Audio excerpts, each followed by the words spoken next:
Leviticus chapter 6, New International Version.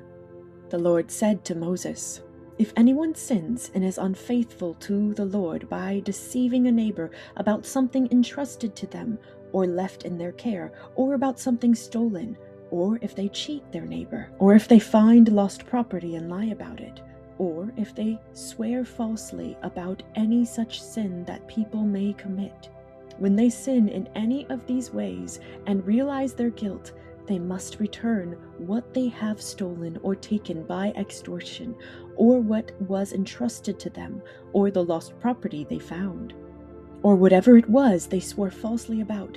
They must make restitution in full, add a fifth of the value to it, and give it all to the owner on the day they present their guilt offering. And as a penalty, they must bring to the priest, that is, to the Lord, their guilt offering, a ram from the flock, one without defect and of the proper value. In this way, the priest will make atonement for them before the Lord, and they will be forgiven for any of the things they did that made them guilty. The Lord said to Moses, "Give Aaron and his sons this command. These are the regulations for the burnt offering. The burnt offering is to remain on the altar hearth throughout the night till morning, and the fire must be kept burning on the altar. The priest shall then put on his linen clothes with linen undergarments next to his body, and shall remove the ashes of the burnt offering that the fire has consumed on the altar, and place them beside the altar. Then he is to take off these clothes and put on others, and carry the ashes outside the camp to a place that is ceremonially clean. The fire on the altar must be kept burning.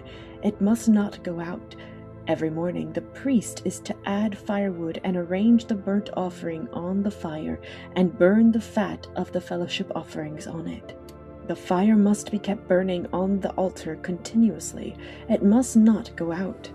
These are the regulations for the grain offering. Aaron's sons are to bring it before the Lord, in front of the altar. The priest is to take a handful of the finest flour and some olive oil, together with all the incense on the grain offering, and burn the memorial portion on the altar as an aroma pleasing to the Lord. Aaron and his sons shall eat the rest of it, but it is to be eaten without yeast in the sanctuary area.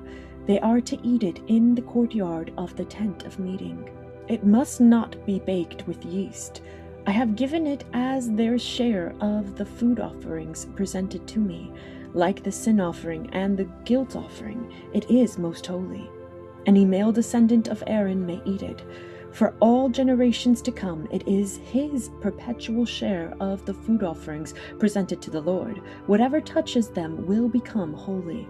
The Lord also said to Moses, "This is the offering Aaron and his sons are to bring to the Lord on the day he is anointed, a tenth of an ephah of the finest flour as a regular grain offering, half of it in the morning and half in the evening. It must be prepared with oil on a griddle.